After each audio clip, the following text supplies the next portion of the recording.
They say if you do your job right in IT, nobody knows you exist. Well, I must be a goddamn phantom, because for 14 years, I've been the invisible glue holding prestige logistics together with duct tape, caffeine, and lines of code that look like the scribblings of a madman on death row. My office isn't really an office. It's a repurposed supply closet in the basement that smells like ozone and the ghost of a dead rat that maintenance never found. It's 65 degrees down here, year-round. The hum of the server racks is the only lullaby I've known since the Obama administration. Upstairs, on the glass-walled floors where the air smells like vanilla lattes and unearned bonuses, they think the website stays up because of synergy and positive vibes. They think emails get delivered because the universe wants them to make that sale. They don't know about the script I wrote in 2012 that reboots the SQL database every night at 3:14 a.m. because the memory leak is so bad it would sink the Titanic. They don't know that I manually patch the firewall every Tuesday while they are at happy hour, fighting off Russian botnets with one hand and eating a lukewarm tuna melt with the other. I am the plumber of the digital age, wading through their electronic sewage so they can keep their toilets gold-plated. I'm Cheryl. I'm 47. My hair is graying at the temples, usually pulled back in a clip that's holding on for dear life, much like my patience. I wear hoodies because the AC down here is set to morgue, and I drink coffee that's been sitting on the burner long enough to dissolve a spoon.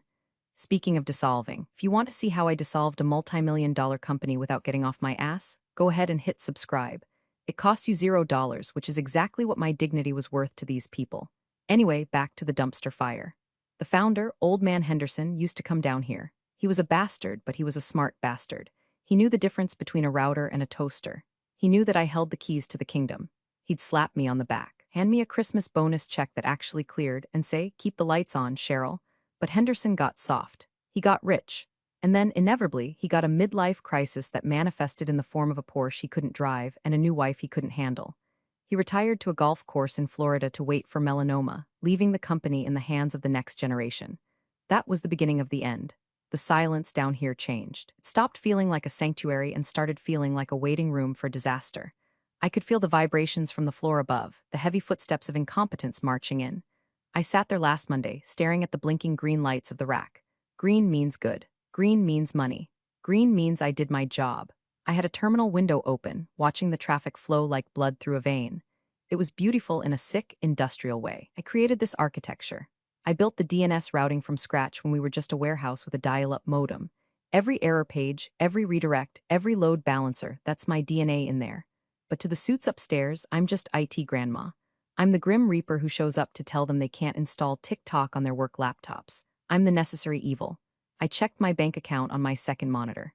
It hadn't moved much in 5 years. Inflation is eating my 401k like a termite in a pine cabin, and my request for a raise has been under review since before COVID was a headline. I took a drag of my vape. Yeah, I vape in the server room, fire codes be damned, and exhaled a cloud of blueberry ice into the exhaust fan. I knew something was coming. The air pressure in the building had shifted. The Slack channels were buzzing with that frenetic, nervous energy that happens right before a reorganization. People were using words like streamlining and pivot. Streamlining is corporate speak for we're going to fire the people who work and give their salaries to a consultant who wears a vest. My phone buzzed. It was a text from the new HR director, a woman who looked at me like I was a stain on her beige carpet. Emergency all-hands meeting. 10 o'clock a.m., main conference room. Attendance mandatory. I looked at the server rack one last time. The fan's word, a steady, mechanical breathing. "Don't worry, babies," I whispered, patting the cold metal of the main chassis. "Mama's gotta go see the clowns." I grabbed my keycard, the one with the laminate peeling off the corner, and headed for the elevator. I didn't know it then, but I was walking into my own execution. But the thing about executing the person who built the gallows is, sometimes they know where the trap door is, and sometimes they rigged it to swing both ways. I ascended from the basement, blinking in the harsh fluorescent light of the lobby. The elevator dinged, sounding like a bell at a boxing match where one guy is blindfolded. I stepped out onto the executive floor. The carpet was thick enough to drown in. The art on the walls was abstract and cost more than my car. And there she was, standing at the head of the polished mahogany table, radiating an aura of toxic positivity and expensive perfume that smelled like expired vanilla extract. New queen, the disaster I'd been waiting for.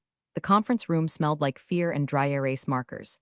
The entire staff was crammed in there, shifting uncomfortably in those ergonomic mesh chairs that are supposed to save your back but really just pinch your ass. At the front of the room stood Henderson's replacement. Not a seasoned CEO, not a logistics expert. It was Lisa. Lisa was 32, blonde, and possessed the kind of smile that didn't reach her eyes, just bared her teeth like a golden retriever that's about to bite a toddler. She was Henderson's new wife. Well, his third wife, to be precise. Her background was in lifestyle blogging and brand curation. I looked her up once. Her biggest achievement was an Instagram page where she posed with smoothies in front of graffiti walls. Now, apparently, she was the VP of operations. She clapped her hands together, the sound sharp and violent in the hushed room. Hi, team. Wow. So many faces, some of them older than I expected for a tech-forward company. She laughed. A few sycophants in the front row chuckled nervously. I just leaned against the back wall, crossing my arms over my faded Nostromo crew hoodie. I felt like a gargoyle crashing a debutante ball. We're making changes, Lisa announced, pacing back and forth in heels that cost more than my monthly rent. Big changes. Prestige Logistics has been stagnant, dusty, running on legacy energy. I want to bring in high vibe efficiency. I snorted, loudly. I couldn't help it. High vibe efficiency sounds like something you buy from a shady guy at a music festival, not a business strategy. Lisa's head snapped toward me. Her eyes narrowed, scanning me up and down like I was a piece of malware she couldn't delete. Do you have a comment? I'm sorry I don't know your name, she asked, her voice dripping with faux sweetness. Cheryl, I said. I voice gravelly from years of Marlboros and screaming internally. Senior infrastructure admin and high vibe won't optimize the truck routing algorithms, Lisa. Math does that. The room went dead silent. You could hear the hum of the projector fan struggling to cool down. Lisa smiled, but it was the kind of smile a shark gives a seal before the water turns red. Cheryl, right. The IT grandma I've heard so much about. There were a few gasps. I didn't flinch. I've been called worse by better people. We're moving in a new direction, Cheryl, she continued, addressing the room but maintaining eye contact with me. We're pivoting to a cloud-first, visually driven platform. We need digital strategists, influencers, innovators, not mechanics. She said mechanics like it was a slur. Like people who fix things are the dirt under the fingernails of society. I've brought in my own team, Lisa gestured to the door. Chad, come on in. Oh, Chad? Of course his name was Chad. He was 20-something, wearing skinny jeans that cut off circulation to his brain and a beanie, despite it being 72 degrees inside. He was holding a MacBook covered in stickers for crypto exchanges. Chad is our new digital visionary, Lisa beamed. He's going to revamp our entire web presence. He built a website for a dog-walking app that got like 10,000 hits. I almost laughed. 10,000? Lisa. Our server handles 10,000 requests per second during peak hours. If this kid touches the load balancer, he's going to melt the motherboard. Lisa's face hardened. The mask dropped. That negative attitude is exactly what we're purging, Cheryl. She walked over to me, invading my personal space. She smelled like coconut and hostility. I've looked at the budget, she said, loud enough for everyone to hear. You're the highest paid employee in the non-executive tier. For what? Sitting in a basement watching lights blink? It's redundant. The cloud runs itself these days. The ignorance was so dense it practically had its own gravitational pull. The cloud, I said slowly, is just someone else's computer. Someone still has to manage it. You fire me and you're driving a Ferrari blindfolded on ice. I think we'll manage, she scoffed. Chad knows Wixcom. I stared at her. Wix. She thought our enterprise-level logistics platform, which integrated with customs databases in 40 countries and tracked shipping containers in real time, could be replaced by a drag-and-drop website builder. You're serious, I said. Dead serious, she snapped, effective immediately. We're restructuring. Your role is obsolete. Clean out your desk, Cheryl. You have until noon. The room was frozen. People were looking at their shoes. Nobody spoke up. Not the ops manager whose ass I saved last week when he deleted the inventory table. Not the sales VP whose commission checks relied on my uptime. Nobody, cowards. I looked at Chad, who was already typing on his phone, probably tweeting about his new VP status. I looked at Lisa, smug and victorious. A strange calm washed over me. It was the cold, hard clarity of a system reboot. Okay, I said. I didn't shout. I didn't cry. I didn't beg. You want the keys? You got 'em. Leave your badge at the front desk, she dismissed me, turning back to her audience. Now let's talk about the new logo. I'm thinking pink. I turned around and walked out. I didn't slam the door. I closed it gently. The click of the latch sounded like the safety coming off a loaded gun. She wanted me to clean out my desk. Oh, I was going to clean it out all right. I was going to scrub it cleaner than a crime scene. I walked back to the elevator, the silence in the hallway ringing in my ears. My heart wasn't racing. It was beating that slow, heavy rhythm of a war drum. I descended back into the underworld, the basement air greeting me like an old friend who knows you just got dumped. My office looked the same as I left it 30 minutes ago, but now it felt like a museum exhibit of a life that was over. The sysadmin's tomb, circa 2023. I grabbed a cardboard box from the recycling pile. I didn't have much. A framed photo of my dog, Buster Rip, you magnificent bastard, a stress ball shaped like a hand grenade, and my stash of emergency Twizzlers. I swept them into the box. Then I opened the bottom drawer of my desk. Hidden underneath a pile of outdated manuals for Windows Server 2008, was a small, unassuming black USB drive. Piece of masking tape on it read Mirror 01. I held it in my hand, feeling the weight of it. It wasn't heavy physically, but metaphysically, it weighed about $10 million. Flashback to 5 years ago. Henderson was paranoid about ransomware. He'd read an article in Forbes and came down here sweating bullets. Cheryl, he'd said, I want a failover. A hard reset, if the Russians take us hostage. I want a button I can press that wipes the slate and restores from a clean, isolated backup. But I don't want it on the network. I want it physical. That's dangerous, boss, I'd told him. If that key gets lost, or if the encryption handshake fails, the system interprets it as a breach and locks down. It's a nuclear option. Build it, he ordered. Tie it to your biometrics. You're the only one I trust, so I did. I built a ghost protocol. The entire architecture of the company, the DNS pointers, the API keys, the SSL certificates, was tethered to a verification token that renewed every 24 hours via my admin login. If my login was disabled, or if I didn't manually authorize the handshake, the system would assume a hostile takeover. It would initiate Protocol 0. Basically, the system would pack its bags and leave, just like I was doing. I plugged the USB into my terminal one last time. The screen flickered. A prompt appeared, initiate transfer of ownership. I typed N, another prompt, authorization token required in 24 hours. I smiled, a tight, grim line. They had 24 hours. I opened the user management console. I found my own account, Robinson admin. I hovered over the disable button. Lisa wanted me gone. She wanted high vibe efficiency. She wanted Chad and his Wix skills. You want a clean desk, Lisa? I muttered, lighting a cigarette. Yeah, a real cigarette this time. The smoke curled up into the ventilation shaft, carrying my resignation letter in the form of carcinogens. I'll give you the cleanest desk you've ever seen. I didn't delete anything. That would be illegal. I didn't plant a virus. That would be amateur. I simply removed my personal intellectual property. I opened the cron jobs, the automated scripts that ran the business. They were all signed with my digital signature. I wrote a quick script to revoke my signature from the Active Directory. Effectively, I was taking my name off the lease. And when the landlord realizes the tenant is gone, he turns off the lights. I looked at the server rack. The lights were still blinking green. Innocent, unaware, be good, I whispered. Daddy's coming home drunk and Mama's leaving. I pulled the USB drive. The computer chimed, a cheerful little ding-dong sound that signaled the device was safely removed. I picked up my box. I walked out of the supply closet. I left my badge on the desk, right next to the empty wrapper of a breakfast burrito. I took the freight elevator up to the loading dock. I wasn't going to walk past the glass walls again. I stepped out into the grayness, the air smelling of wet asphalt and diesel. My car was waiting for me. I threw the box in the passenger seat. I climbed in, cranked the engine, and turned up the radio. Some country song about heartbreak and whiskey was playing. How fitting. I pulled out my phone. I navigated to a private URL that only I knew. A simple login screen appeared. Cheryl Backup Ops LLC. I logged in. The dashboard was blank, waiting for data. Mirror protocol active, the screen read, waiting for source disconnect. I put the truck in gear and drove away. I didn't look back at the building. I didn't need to. I knew exactly what was going to happen. It wasn't a matter of if. It was a matter of when the cache cleared. The first 6 hours were quiet. That's the thing about momentum. A freight train doesn't stop the second you cut the engine. It keeps rolling, crushing everything in its path until friction finally catches up with it. I was sitting on my couch in my sweatpants, glass of cheap Merlot in one hand and my laptop on the coffee table. My apartment is small, cluttered with computer parts and half-read sci-fi novels, but it's mine, and it's quiet. I had a backdoor monitor running, not into their system, legally speaking, but monitoring the public-facing API responses. It's public data. Anyone could watch it. I was just watching it with popcorn. Around 2:00 p.m., I saw the first hiccup. Latency on the inventory query jumped from 20 ms to 400 ms.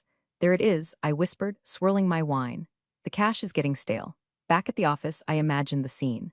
Lisa was probably rearranging the furniture in my old office, turning it into a Zen den or some shit. Chad was likely trying to figure out why the Wi-Fi password wasn't password 123. I got a text from Gary, one of the warehouse guys I used to smoke with on the loading dock. Gary, hey C, scanner guns are acting weird.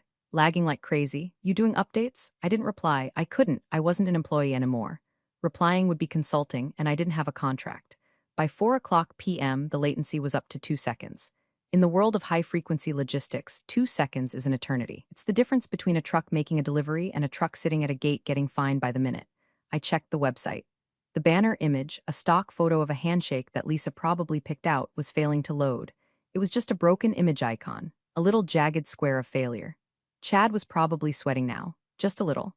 He'd be clicking refresh, wondering why his Wix skills weren't translating to a custom-built Linux stack. He'd try to log into the admin panel, and that's when he'd see it. Access denied. Token expired. Contact administrator. But there was no administrator. The administrator was currently watching a rerun of Golden Girls and eating a block of sharp cheddar cheese like an apple. I could see the error logs piling up on the public dashboard. HTTP 500 errors. Internal server errors. The screams of a dying machine. Lisa would be hovering over Chad's shoulder, her perfume turning sour with stress. Just fix it, Chad, she'd bark. Reboot the router, call the internet company. Chad would be typing furiously, trying random passwords.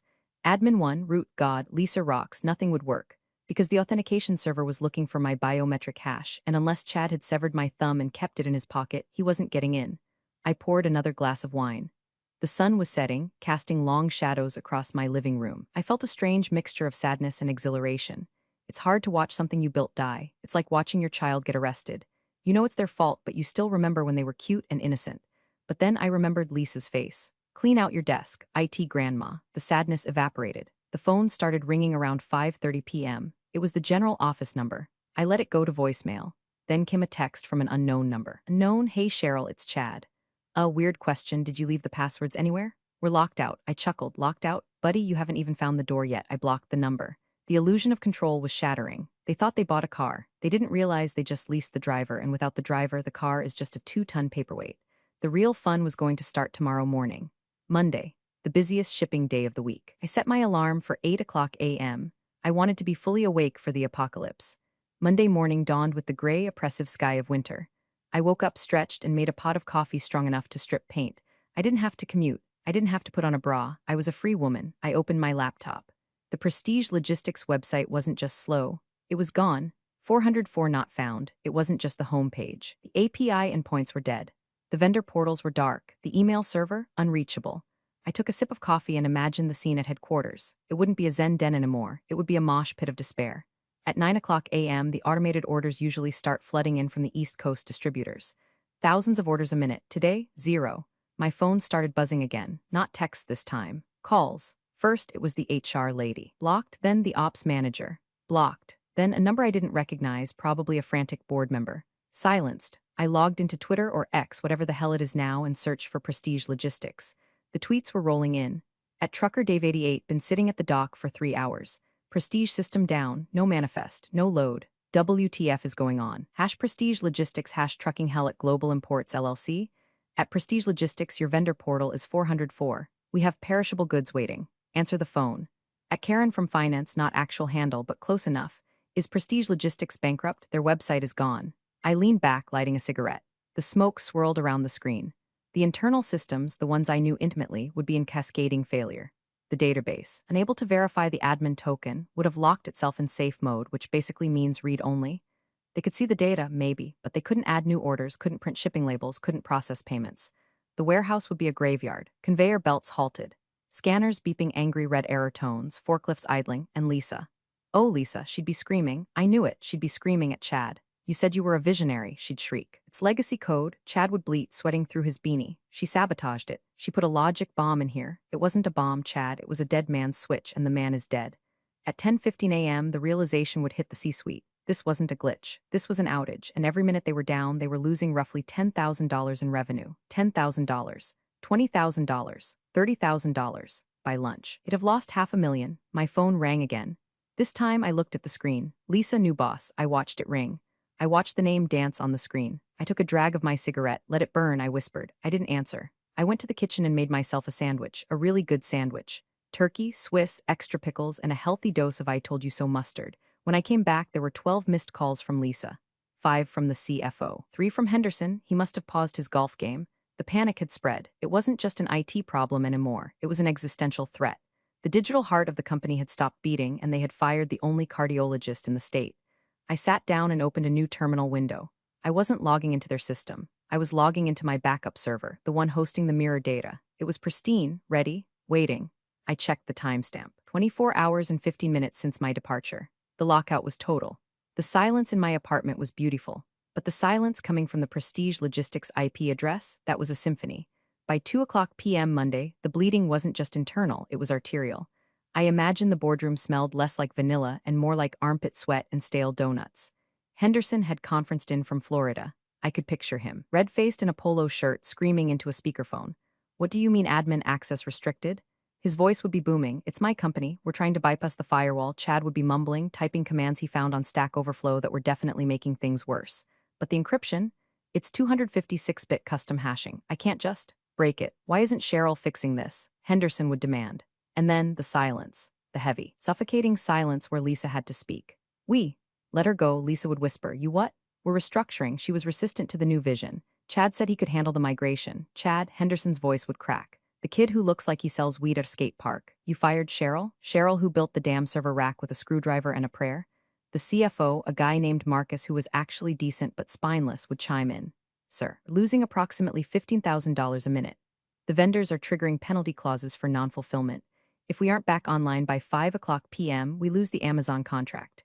The Amazon contract, the whale, the thing that paid for Lisa's heels and Henderson's Porsche. I was sitting on my balcony, wrapped in a blanket, watching the squirrels fight over a nut. It was a metaphor, really. They were fighting for scraps while the whole tree was rotting. My phone chimed, a voicemail from Marcus, CFO. I decided to listen to this one. Cheryl, it's Marcus. Look, we have a situation, a catastrophic situation. We know you left, we know things were said, but we need the admin keys, we need the token. We can't get into the core routing. Please call us back. We can discuss compensation. Compensation. Now we're speaking my language. I didn't call back immediately. You don't negotiate when the other person is just starting to panic. You negotiate when they are staring into the abyss and the abyss is waving a lawsuit at them. I checked the public logs again. Chad had managed to crash the backup email server now. Good job, Chad. You're doing great, sweetie. The sun began to dip lower. The deadline for the Amazon contract fulfillment was approaching. I knew exactly what was happening. They were realizing that high-vibe efficiency doesn't parse JSON files. They were realizing that brand curation doesn't fix a corrupt SQL table. Lisa would be crying now. Not fake influencer tears, but real, ugly, I'm about to lose my trophy wife status tears. She'd be realizing that her power was an illusion. She could order people around, sure, but she couldn't order a server to work. The server didn't care about her title. Server only cared about the code, and the code belonged to me. At 4 p.m., I decided it was time. The fish was on the hook and it had swallowed the bait, the line, and the sinker. I picked up the phone. I didn't call Lisa. I didn't call Marcus. I called the main conference room line. I knew they were all in there, huddled around the Polycom phone like a campfire in a blizzard. I dialed. It rang once. Hello, it was Lisa. She sounded breathless, desperate. Hi. Lisa, I said, my voice smooth as silk and cold as ice. I heard you guys were having some trouble with the Wi-Fi. Cheryl, Lisa's voice cracked. Oh my God, Cheryl, thank God. Where are you? Can you come in? The system, it's doing something weird. We think it's a virus. It's not a virus, Lisa, I said, leaning back in my chair and putting my feet up on the coffee table. It's a security protocol. Specifically, Protocol 0. It triggers when the authorized admin is removed from the Active Directory without a handover. Okay, well, can you just turn it off? She sounded like she was asking me to turn down the radio. Just come in, fix it, and we can talk about, maybe bringing you back on a freelance basis. I laughed, a dry, rasping laugh. Freelance? Lisa, you fired me, with cause apparently. Redundancy, remember? We were hasty, she stammered. Chad made a mistake. Don't blame the kid, I said. You're the VP of Ops. The buck stops with your Manilow Blahniks. Cheryl, please, Marcus, the CFO, cut in. We are bleeding here. The Amazon contract is on the line. What do you want, a raise? We can match your old salary plus 10%. 10%? I took a sip of my wine. Marcus, I'm not an employee anymore. I'm a consultant. And my rates are significantly higher for emergency remediation. Fine, Marcus said, double. Pay you double your hourly rate. You're not listening, I said. I don't have an hourly rate. I have a project fee. To restore the infrastructure, verify the data integrity, and prevent a total database corruption event. The fee is $1 million. Dead silence on the line. You could hear a pin drop. You could hear Chad's soul leaving his body. 1 million? Lisa screeched. That's extortion? I'll call the police. That's blackmail. No, Lisa, I said calmly. Blackmail is pay me or I'll release your nudes. This is pay me or fix your own damn computer. It's a specialized service. Supply and demand. You have the demand, desperate, immediate demand. I have the supply, the encryption keys, and the architectural knowledge. The price is 1 million. Wired, today. We can't pay that. Henderson roared from the speakerphone. That's robbery. How much is the Amazon contract worth, Henderson? I asked. 5 million a year. Plus the penalties for breach of contract? Plus the reputation damage? Seems like a bargain to me. You bitch, Lisa spat. You planned this. I planned for a failover, I corrected. I planned for security. You're the one who pulled the plug without checking the wiring diagram. You wanted me to clean out my desk? I did. I took my intellectual property with me. The system you have left is exactly what you paid for, the hardware. Good luck running a logistics company on bare metal. We'll sue you? Lisa screamed. Go ahead, I said. My lawyer is great, but legal proceedings take months. Your company will be dead by Wednesday. The vendors are already walking, Marcus. I saw the logs, Marcus sighed, a heavy, defeated sound. She's right, Henderson, we can't fix this. Chad doesn't even know what a cron job is. We need her. 1 million, I repeated, non-negotiable. Sent to Cheryl Robinson Consulting LLC. I'll email you the routing number. I'm not paying it. Lisa shrieked. I won't let her win. Lisa Henderson's voice was low and dangerous. Shut up, but shut up, Henderson roared. Marcus, pay her. Get the site back up. Now, yes, sir, Marcus said, and Lisa Henderson added, pack your shit. I smiled. It was a genuine smile this time. I'll wait for the wire confirmation, Marcus. Once it hits, I'll remote in. I hung up. My heart was pounding, but my hands were steady. I finished my wine. It took 45 minutes. 45 minutes for the corporate bureaucracy to move faster than it had in 14 years. I sat there, refreshing my bank app. Refresh, nothing, refresh, nothing, refresh. $1 million and 0 cents wire transfer received Prestige Logistics Inc. I stared at the zeros. It looked fake. It looked like a phone number, but it was real. I set down my phone. I cracked my knuckles. I opened my terminal. I didn't even have to put on pants. I connected to the backup server, my server. I initiated the handshake protocol. Command/run restore admin link sh password, accessing remote host, handshake verified, restoring DNS pointers, reintegrating cron jobs, system status, rebooting. It took 3 minutes of typing. That's it. That's what $1 million bought them. 3 minutes of my time and 14 years of my experience. I watched the public dashboard. The red errors stopped. The 404s vanished. The website flickered back to life. The login page appeared. The broken handshake image was replaced by the actual banner. I picked up the phone and texted Marcus. Me, you're live. Tell Chad not to touch the load balancer again, or it will cost $2 million next time. Marcus, received, thank you. Please send the final invoice for our records. I could only imagine the scene in the conference room. The relief, the silence, and the glare of hatred directed at Lisa. From what I heard later, via Gary, my mole on the loading dock, it was a bloodbath. Henderson didn't even wait for the meeting to end. He fired Lisa on the spot, in front of everyone. You cost me $1 million and 12 hours of downtime because you didn't like her vibe? Henderson had apparently screamed. Get out and take your digital visionary with you. Chad was crying, actually crying. He tried to take his MacBook, but security confiscated it because it was company property, even though it had his crypto wallet on it. Lisa tried to argue. She tried to pull the I'm your wife card. Henderson looked at her and said, my lawyer will be in touch. I think we have a prenup for gross negligence. Ouch, but honestly, I didn't care about Lisa. She was a symptom, not the disease. The disease was the culture that thought IT was a utility you could switch vendors on like a gas company. The disease was thinking that strategy trumps competence. I sat there in my quiet apartment, now a millionaire minus taxes, thanks Uncle Sam. The sun had gone down. The city lights were flickering on outside. I felt light. I had spent 14 years holding up that building. I had carried the weight of their incompetence on my shoulders. And when they kicked me out, they realized that I wasn't the load, I was the pillar. I closed my laptop. The fan whirred to a stop. I was done. 2 weeks later, I'm sitting in a new office. Well, it's still a home office, but I bought a Herman Miller chair and a desk that doesn't wobble. And I upgraded my coffee machine to an espresso maker that costs more than my first car. Prestige Logistics is still running, barely. I hired a team of expensive consultants to try and map my architecture. Good luck with that. My code is commented in sarcasm and inside jokes they'll never understand. Gary tells me they're running at 60% efficiency. Every time something breaks, they panic because they don't know which wire to pull. Lisa is gone. Rumor has it she's trying to launch a podcast about overcoming workplace toxicity. The irony is so thick you could choke on it. As for me, day after the blackout, I got a call.